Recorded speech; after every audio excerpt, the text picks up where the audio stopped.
Mrs. Danielle DeVita back with another video. I overheard someone say that marriage is overrated. A lot of women say, I like the strong silent type. Well, a lot of men like the feminine silent type. And for sure, it's going down.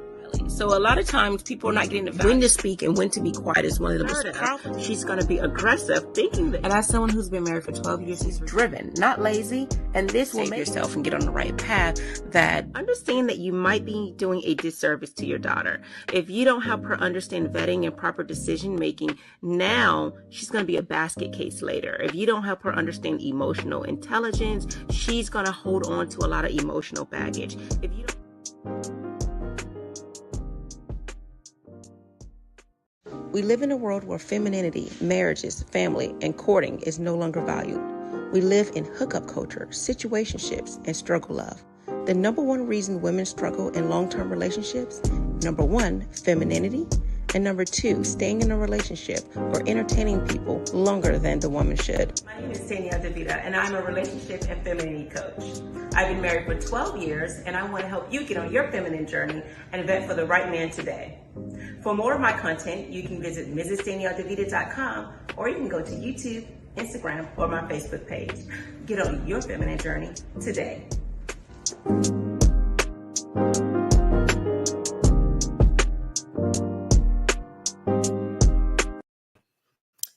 All right, welcome. We are live. Welcome. We are live. My name is Danielle DeVita. I am a relationship and femininity coach, and it is Tuesdays Live. So I wanted to talk a little bit of something about attachment styles and relationships. And we hear a lot of times people say you have mommy issues, you had daddy issues, or you have childhood trauma and things going on, and people are not sure how this would show up in romantic relationships. So I wanted to talk a little bit about this today. And if you want to place your comments, you are able to, but I'm not going to have so much of a chime in this case, as far as either on camera or on our phone calls. But I wanted to talk a little bit about this. So before I do that, let me help you understand why I do what I do, why I speak about relationships when I could be speaking about a plethora of other things. Thank you for taking the time to join for those who are on Instagram and for those who are on my YouTube and Facebook.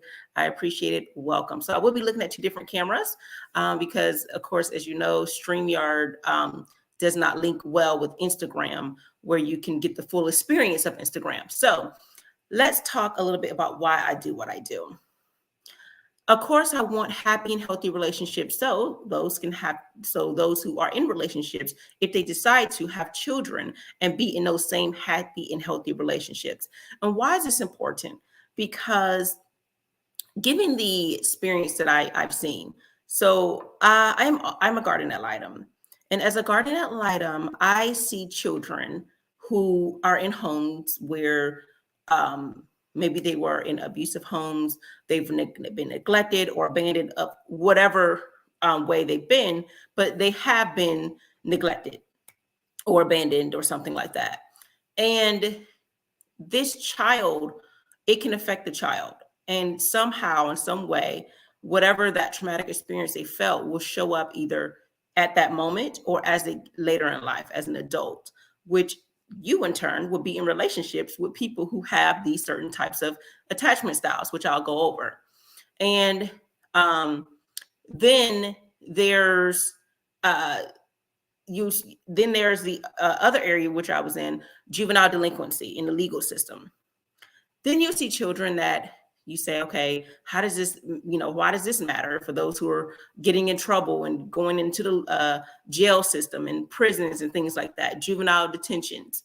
Well, when you look in their backstory, when the judge says, where are your parents? Well, they're either in jail or they're on the streets or they're in rehab or they're on drugs or whatever it is that's happening to them. And they're with their grandparents or their aunt or in a group home, foster care. And depending on the type of relationship that they have with those groups, those people who are their caregiver, who's watching them, it affects them in life, how they form relationships. And when I say relationships, this isn't just romantic relationships, which today I'll go over just romantic relationships because I am a relationship and femininity coach. I am certified, just so you know that. Now, this can affect all forms of relationship. business. So you may see people, co-workers that have certain behaviors that may be indicative of some of these things. You may see people who you are friends with and their type of behaviors, or they are not necessarily a friend, but they may not necessarily be a friend. They may be an associate because there was a certain type of attachment style that they have that's preventing a certain level of closeness. Or some friends may be too clingy, too needy. And so you'll see these types of styles. So this is why this is important to me, because there are children that grow up in a type of household where they are not secure, and this affect them later on in life. So we're not going to talk about we're going to talk a little bit how this childhood affects the now and today, and how their past is affecting their future, or their present and their future.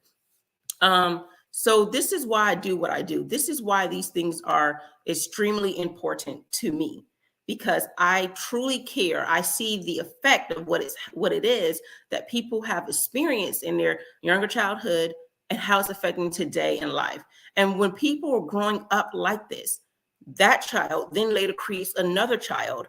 And because this once child has so much trauma, they can't effectively pour into their child, and then that child grows up and can't pour into that child, and then we have a whole slew of unhealthy people and unhealthy relationships. So this is why this is important to me. This is why I like to talk about these things.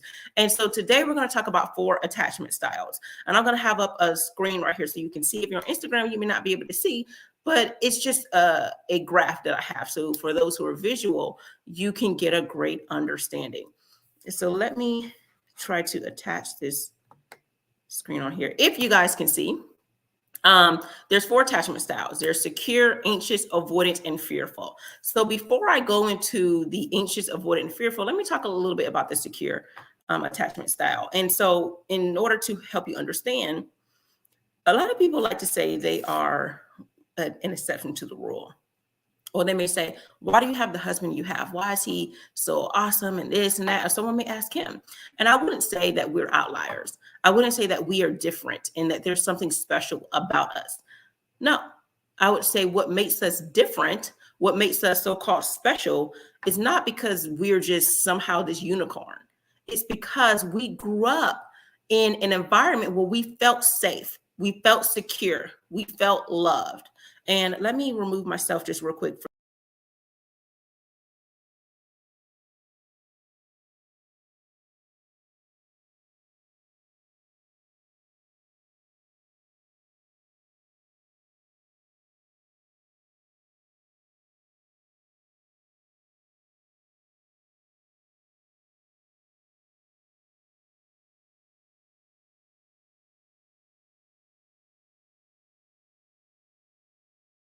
You are in this type of environment, you're most likely in a secure environment. Now, I would say there's some environments that are a little bit more healthier than others, because like, let's say you grew up in a traditional household, but you had a question about an alternative lifestyle, for whatever that is. Although you may have been in a secure environment, or maybe you had questions about sex, right? But your parents were traditional. Not that your parents may not have been readily available to listen, but because you were uncomfortable, you never shared that with your parents. So you could have easily got outside influence, and that could change your type of life, your insecurity level. Because at one point you were secure, but you could later become insecure. So most people who are secure are pretty much confident. They have formed healthy relationships, and thereby they can go out in the world and form healthy relationships.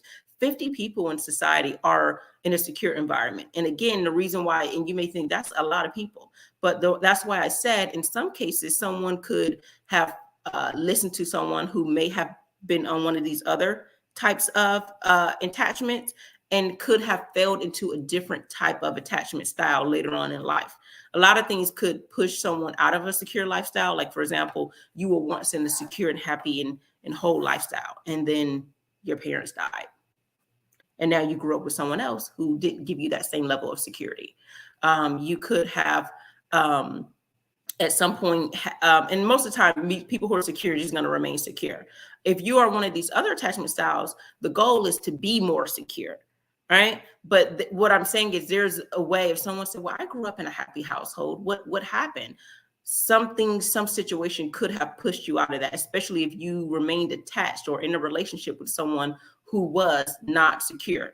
They either pulled you down, drained you out, and you moved on with your life, or you stayed with them and it pulled you out of that and you moved into another lifestyle. So secure is 50% of the people, right?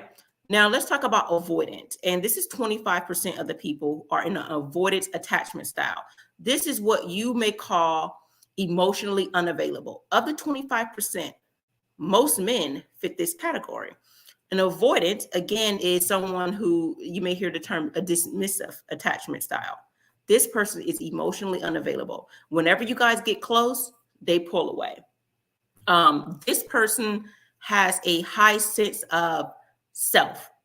That means they are self-reliant. They're most likely the guy or the female that can hustle. They're great. They're successful at what they do. So they have a great skill. They may have a great skill set because they're a go-getter, because they're self-reliant. However, they're self-reliant because their childhood has forced them to do this. This is someone who maybe grew up with a parent who either neglected them or was absent or distant. So maybe they had a mom who they had to take care of because she was always on the street or always drunk or had a vice, basically. The mom had a vice or the dad had a vice, and they had to be self-sufficient. They had to be the grown-up. They had to take care of the family. I'm assuming, I'm not a therapist, but I'm assuming the reason why a man may go through this, if the parent wasn't, they may have worked, maybe let's say the parent didn't have a vice, but they worked 3 jobs. So they're not really around that child. That child had to be self-reliant, figure out how they're going to eat. If they're like a teenager, they had to go to work early and be the man of the house or the woman of the house, take care of everything and everybody. They had to be the parent when they should have been a child. So they become self-reliant. They've learned not to depend on others. Their expectations of others are low and high on themselves. They make themselves great because weren't their parents that made them great. It was them and their hard work that they pushed themselves to be great. But they have a hard time trusting others.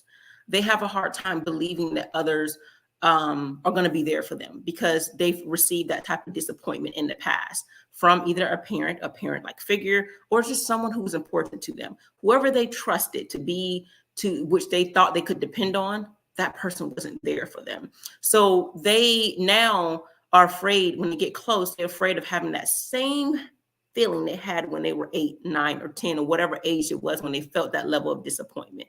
So this parent was most likely distant. Let's take it out of a lower income household or something like that. They may have had a parent who's always traveling and left them home alone, made them self-reliant by choice. And it wasn't by choice. It was that this child had to be self-reliant. So if you're with a man or a woman who feels like they're always avoiding a relationship, they're not trying to get close, or when they get close, they pull away, or they feel highly of themselves and they have no trust in others. They never trust anyone. They never get close.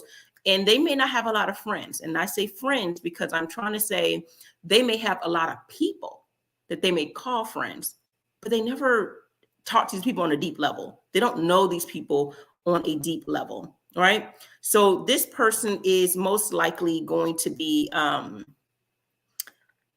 they're friends on a surface level. You only know them on a surface level. They never get deep enough. They never get serious enough with you. This person may try to promise you that they're going to do something in the future, that they're going to be what you want them to be in the future, like close. They may promise commitment, promise marriage, promise that they'll be there, and then drift away. I don't know. We don't know the full effect of this particular character, but have you ever seen the TV show Insecure? There was, I can't remember his name, but it was a light-skinned guy who had the mental disability, or I think he had a mental disorder or bipolar or something like that. And Issa was going to date this guy, or she was trying to date this guy. He was like so serious and so into her. And then all of a sudden he just disappeared. These people sometimes can do disappearing acts. They can ghost you and then come back because they need space. They realized they were getting too close. And then he got back with her and then like ghosted her again. So I don't know all that was going on with him, but he felt somehow neglected by the people who he thought he could depend on. When they probably found out he had, he didn't know what was going on with him, but he had a bipolar disorder. So that could have been him. Or he could have been probably the person who was anxious avoidant, which is what we call disorganized. They're all over the place, which I'll explain a little bit of a character who I know that depicts that. So if you've seen the TV show Insecure with Issa Rae, she plays a character where she's with this guy who's, I can't remember his name, but he's this light-skinned guy who has bipolar and he's absent. He comes in her life and he's absent. So watch that TV show and you'll see, I think that was season 3 and 4 when he came into play. So this would depict some people. All right. Now you may say, okay, yeah, I know about people who are emotionally unavailable, but there are also some people who are what we call anxious, right? And so let me pull this thing up again so we can see here.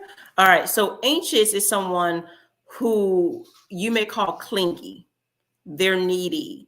And not always desperate, all these terms, everybody doesn't fit into exactly all of these particular boxes of these terms, but most likely they're anxious, they're in need. And they've also experienced some level of neglect or abandonment. It may not necessarily be a childhood, but it could be. The reason why this is highly important, and the reason why I'm telling you this, if you feel that you fit in these categories, the thing is not to shame you at all. What this does help you realize where the weaknesses are and how you can say, this is me. Let me get help. Let me see why. Who is this that causes neglect? Who is this that's caused this disappointment in my life? And deal with it.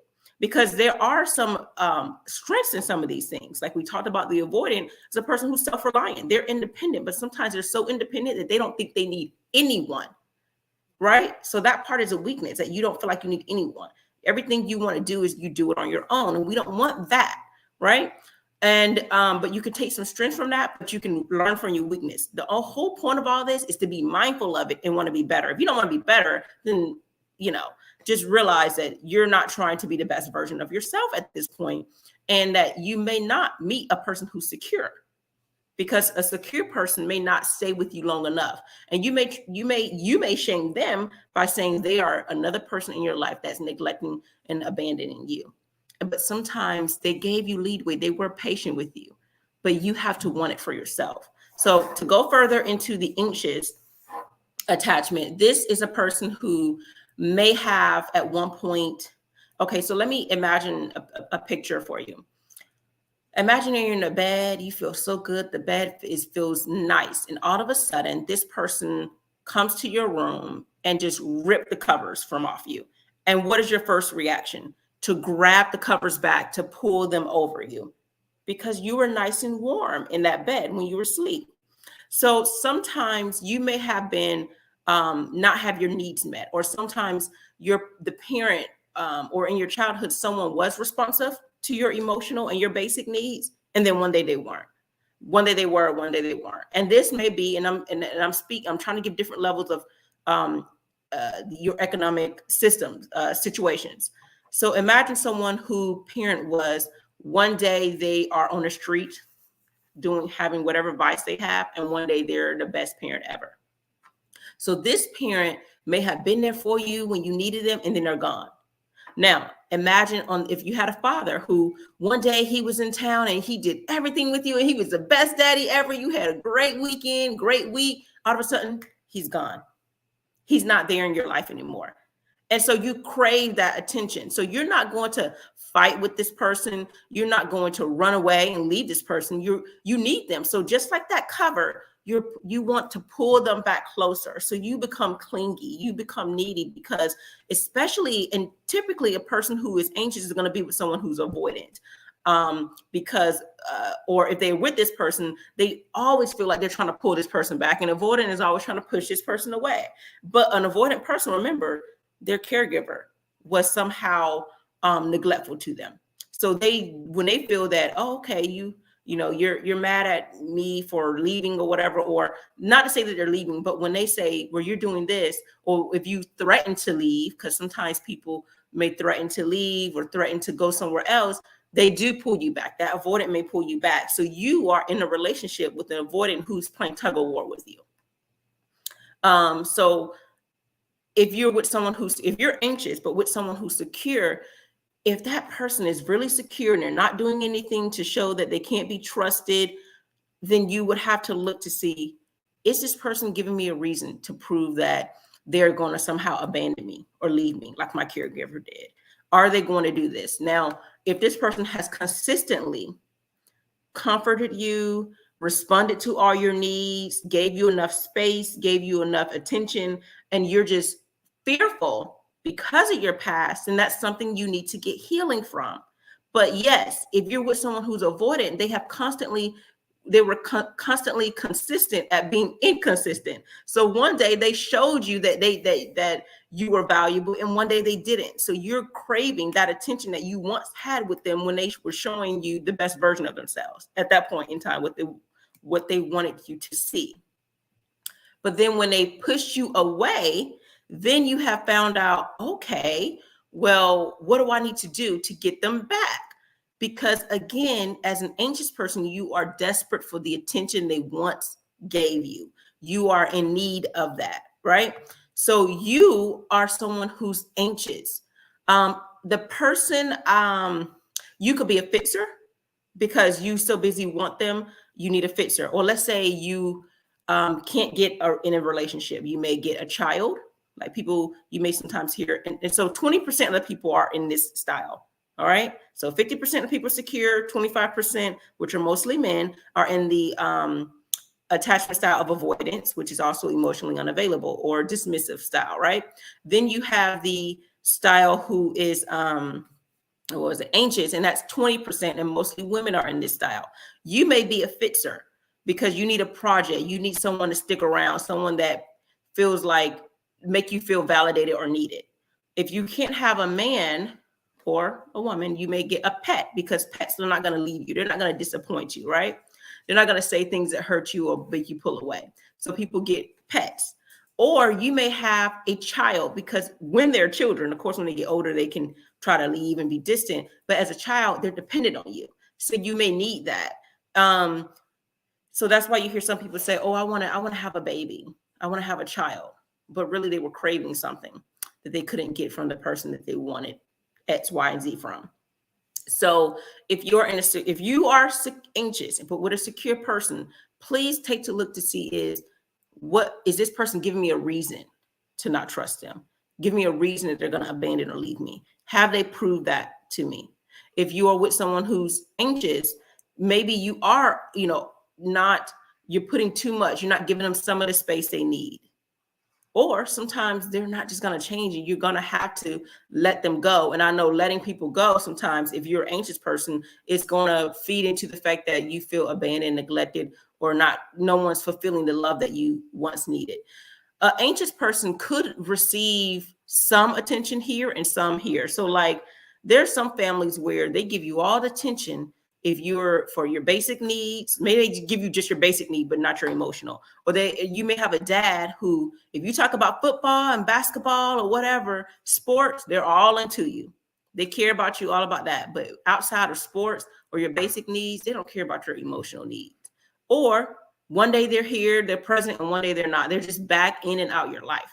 So you're not getting all the attention you need, and you're craving it. The person who I would say fit this style is, if you watch This Is Us, I think, what's his name? The black guy from This Is Us.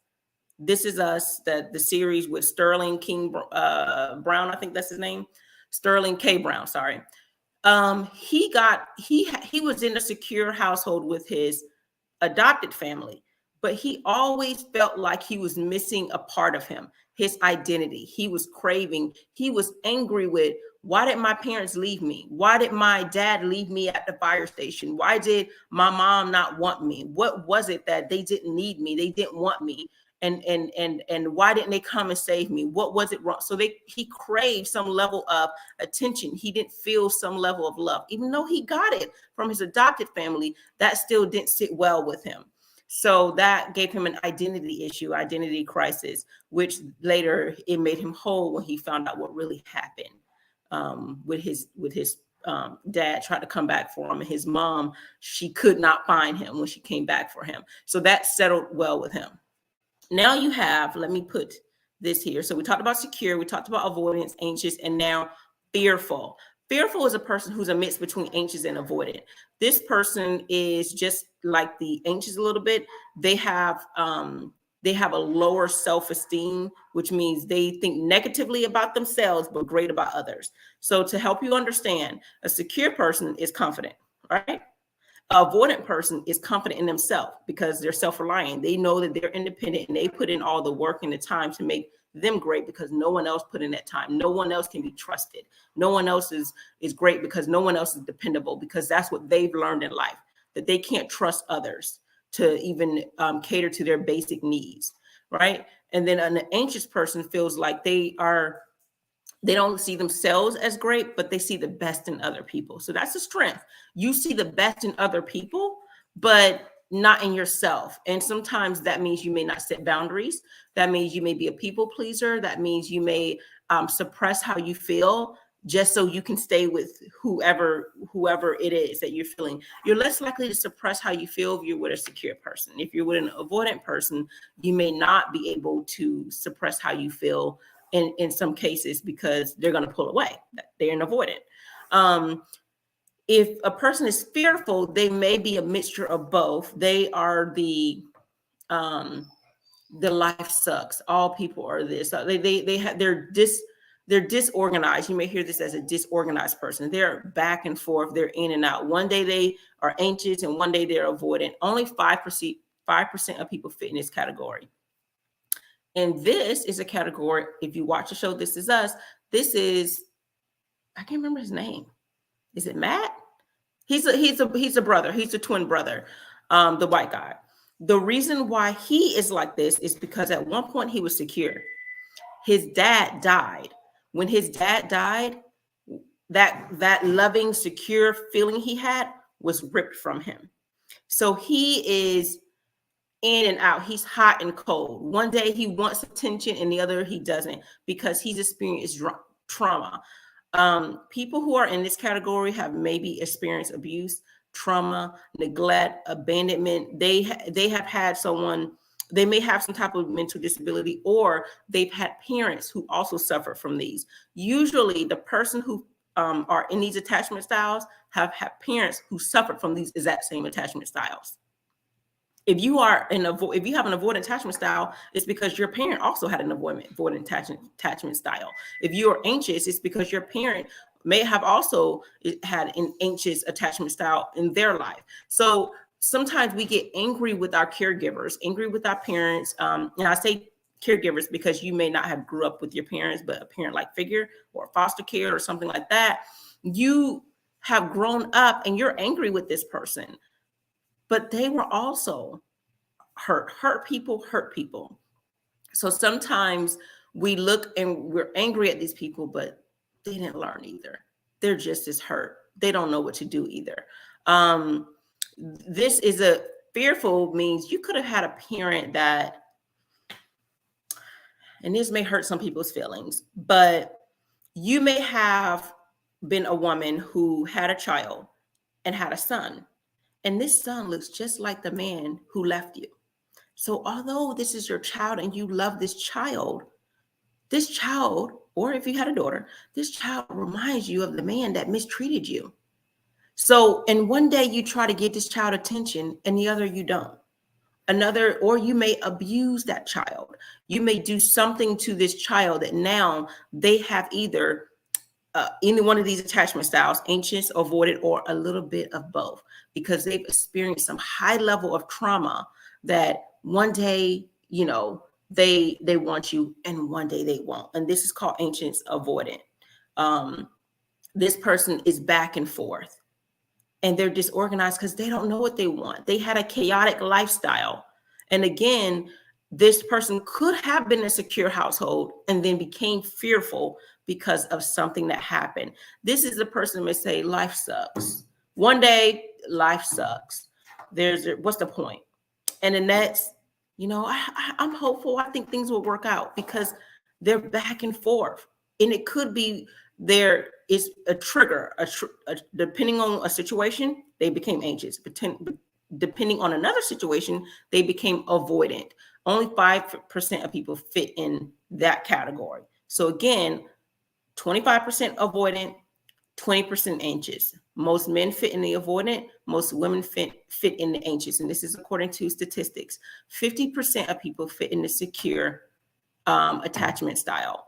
If you are in an avoidant or an anxious attachment style or fearful, if you surround yourself with people who are in a secure attachment style, you are likely to get your needs met. The reason why and you have to also be mindful to be the best version of yourself. This is why I'm saying this. If you at some point, because both avoidant and anxious have felt some level of insecurity, they either have an insecurity in themselves, like anxious and fearful, or you fear neglect, abuse, disappointment, distance between people who you care about, abandonment, all of those things. A secure person is going to respond to your need appropriately. A secure person is going to hear and allow you to speak. If you are anxious and you didn't feel like you could, speak, sometimes anxious people overly communicate, but they're going to help you set boundaries, because sometimes anxious people may not have boundaries. They're people pleasers, but a secure person won't take advantage of that. If you are avoidant and you're with a secure person, most likely, and when I say secure, I mean either in a relationship or friendship, they're going to see that you're pushing away, and because they're also reliant, a healthy dose of reliant, they're not going to overcrowd you. They're going to give you the space you need, but reassure you that they're there for you and they're not going to leave you no matter what. However, if you push a secure person too far, you may lose them because they're secure, they may not want to stay with you because it's too much turmoil, too much toxicity for them, depending on if it's a cat and mouse game. If other than that, they may be patient and work with you. I got to tell you, people in life are impatient, and a lot of people aren't dealing with things. So you may not have someone who's going to tolerate. And I say tolerate because it's not patience when you don't make the change, and they're going to stay in a relationship with people who are not making a change. A secure person is likely not to stay. Sometimes they stay longer than they should in a relationship because they don't want you to think that they are abandoning you or neglecting you. But a secure person is not likely to stay with one of these people or be friends with one of these people in these attachment styles if that person doesn't try to be the best version of themselves. So there are some positive notes on these things. An avoidant person is independent. They've learned to rely on themselves. However, it can also be to their detriment. They don't think they need anyone because they had to grow up in a household where they could not depend on anyone. The people in their life were inconsistent and not dependable or distant, never attended to their emotional needs. And then they felt reprimanded when the person tried to tell them, I need my basic needs met. And then the person either pushed them off or they were too slow to respond to that. So they've learned to rely on themselves and not trust others.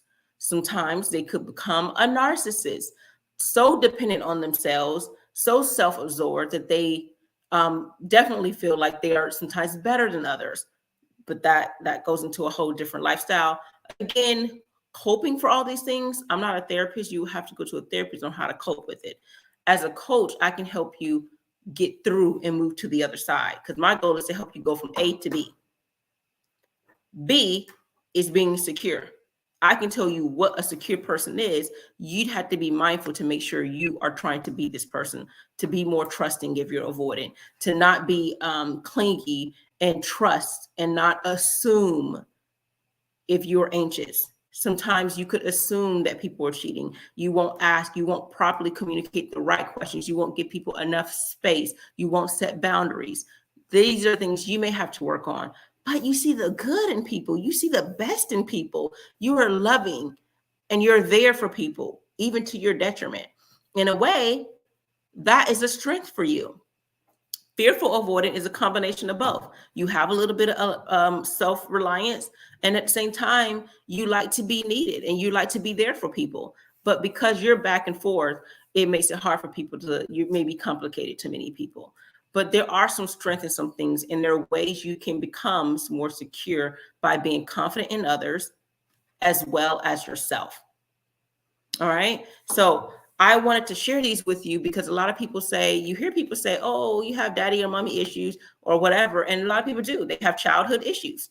The thing is to recognize it, to understand it, and to get better. So just to tell you a little bit more about a secure household, it's someone who also had parents who recognized their behaviors and their emotions. So they purposely did this. Relationships are so important because as a child, the person who is the parent who's most likely a secure parent, they're the one who teach you how before they teach you anything, they show you through their actions that you can lean on them for support. They show you through their actions on that they love you. So in turn, you learn how to love. They show you support. So you in turn later on learn how to support yourself and be self-reliant. And then once you do that, you're going to learn how to properly support others because you've seen it done to you. They teach you how to be in a happy and healthy relationship, how to communicate through the way they communicated with you, how they communicated with you. You in turn learn and then realize this is what you want in a relationship, and you do the same to others. So again, going back to the whole unicorn situation, I'm not a unicorn. My husband's not a unicorn, but I like to thank my parents. I like to thank his parents that they put us in an environment where we were in a secure and healthy environment. And we felt that our basic needs, our emotional needs, and all of these other needs were properly met. So then we can in turn be healthy, know what to look for in others based on what we saw, and do these same things to others. So we're not outliers. We're not special. We were loved. And it's not to say that other people weren't loved, but it means that you may have grown up in a household where your parents didn't learn how to do that because they didn't see that. So, and sometimes we can be angry with people, but when we learn to realize they were just as hurt as well, they didn't know as well, then we can learn to say, you know what? I'm going to break this generational curse. And I'm going to do better by my child. I'm going to be the best that I can be. I'm not going to do the very thing that people have done to me, right? If you were in an avoidant attachment style, someone dismissed your feelings. Someone wasn't there for you. Someone was distant, not in your life or in the way that showed up in the way you wanted them to. You had to rely on yourself. But the person who's avoidant literally does that to other people. They avoid other people. They're not there for that person because of their own issues. So this is how your past can affect your current relationship. You could very much love the person that you're with, want to be friends with the person you're with, but you are in turn avoiding that same person that this person that you once loved avoided you as a child. So this is what it means by generational curses. They did it to you, you do it to someone else. Now your child grows up and becomes that same type of person. Is this what we really want? Do we want to have generational curses? No. My goal is to help create generational blessings. And it's a blessing that you can learn this today, which style you have, and how to be better. VST 23. Thanks, learning a lot. Well, I appreciate that. I'm glad that you're learning a lot because my goal is to help people learn which style they have so they can be better. Let's take this out of romantic relationships really quick. Let's take a look at work relationships. You got people who are distant. They don't want to work in groups. They don't know how to work in groups. They're distant. They don't want to form real relationships with you. It's just hey and bye. You know, some people are too much at work. They try to form full-on friendships and they're trying to be your best friend on day one. And then some people are really trying to avoid people. So you see this same attachment style in work settings, friendship settings. Some people are trying to be your best friend and out in life. And you're like, give me some space. They call you all the time. And you're like, slow down.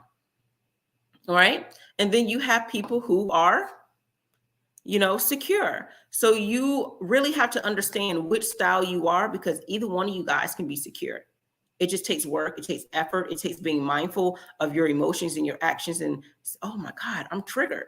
This person makes me want to avoid them. This person makes me more clingy now than ever. Why? And once you realize that, then you can recognize these emotions, these behaviors, and then do something about it, right? So I do not want you to create generational curses by doing the very thing that was done to you, to your child, or to your friends and people that you care about, and then move on. Also, another thing with avoidant things that I didn't say is you may not see them form even, they don't have much relationships with their families either. Their relationship is strained or non-existent, or they burn a lot of bridges, usually because they disappear or they don't get too attached. So you may see that. So I hope this really helped you. I wanted to go over this because if you learn this, you may properly learn how to vet as well. All of these things will help with vetting because, and if you don't know what vetting is, it's just like if someone's vetting for a political position, or, upper class people, you may hear they vet for your husband, like they may help you find your matchmake. Especially back in the day, they would find a proper suitor, right, for a woman to marry. And vetting is where they look at a number of things: this person's personality, their status in their financial status, their status in life, whether they're affluent or not. They look at a number of things, and they determine if this person is right for you. They also look at religion, maybe if you have the same religion, the same thought process, mindset, kind of like what matchmakers do, right? So you can be your own matchmaker, but you also need to set in some boundaries of what you're looking for. An avoidant person may not say they want commitment, or if they do, lie, or I wouldn't say, some people lie, or some people may think they want commitment, but when a person gets close, they pull away. So it's important to say upfront what you're looking for. If a person says they're not looking for something serious, then you know that this person may not want a commitment right now. If this person says that, there's some people that say they want commitment and they're ready to get married in like a week, 6 months, and they're pressuring you about it. That person maybe have an attachment style that's anxious and desperate. So you have to understand which style you are so you can properly vet, not move too fast, not move too slow, know what it is that you want, and tell the person what you want. You don't have to say, I don't want you to abandon me because I've been abandoned. No, you make it clear. I want proper communication. I want this, I want that. And this is so when the person doesn't do it and you leave, they can't pretend like, oh, you're leaving me, you're neglecting, you're abandoning me, because you set up front what your expectations are in a relationship, and you make it clear, again, at a crossroad. Go watch my crossroad video. Then you make it clear of what it is that you're looking for, and what you didn't get out of them. And that's why the relationship is coming to an end. People won't need anymore to pretend like they're not sure why the relationship came to an end, because you're going to be the one to let them know in the beginning what you expect and remind them when they do it, when they're doing something. And then the second time you say, well, we discussed this not too long ago and you're still doing it. So our relationship, unfortunately, has come to an end. You can pick and choose if you want to give 1, 2, or 3 warnings, depending on how big or small the situation is. So hopefully this helps. Go back, look at this on the stream. I'll try to make a video about this in a short version. Anyway, these are attachment styles. I'm going to put this up really quick and then in the live stream, just so you can take a look.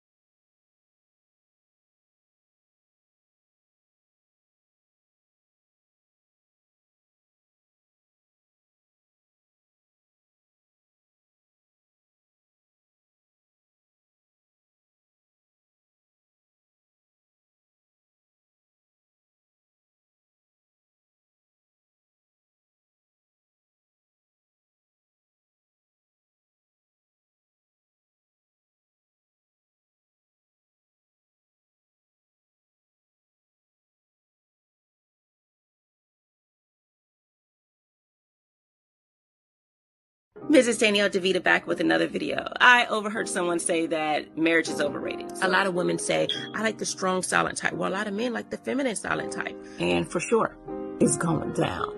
So a lot of times people are not getting the value. When to speak and when to be quiet is one of the most powerful. She's going to be aggressive, thinking that. And as someone who's been married for 12 years, she's driven, not lazy. And this will make yourself and get on the right path. That understand that you might be doing a disservice to your daughter if you don't help her understand vetting and proper decision making. Now she's going to be a basket case later. If you don't help her understand emotional intelligence, she's going to hold on to a lot of emotional baggage. If you don't. We live in a world where femininity, marriages, family, and courting is no longer valued.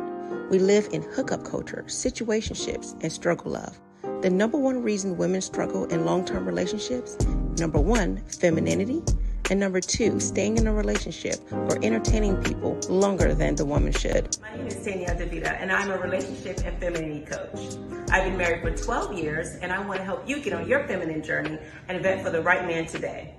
For more of my content, you can visit MrsDanielleDeVita.com, or you can go to YouTube, Instagram, or my Facebook page. Get on your feminine journey today.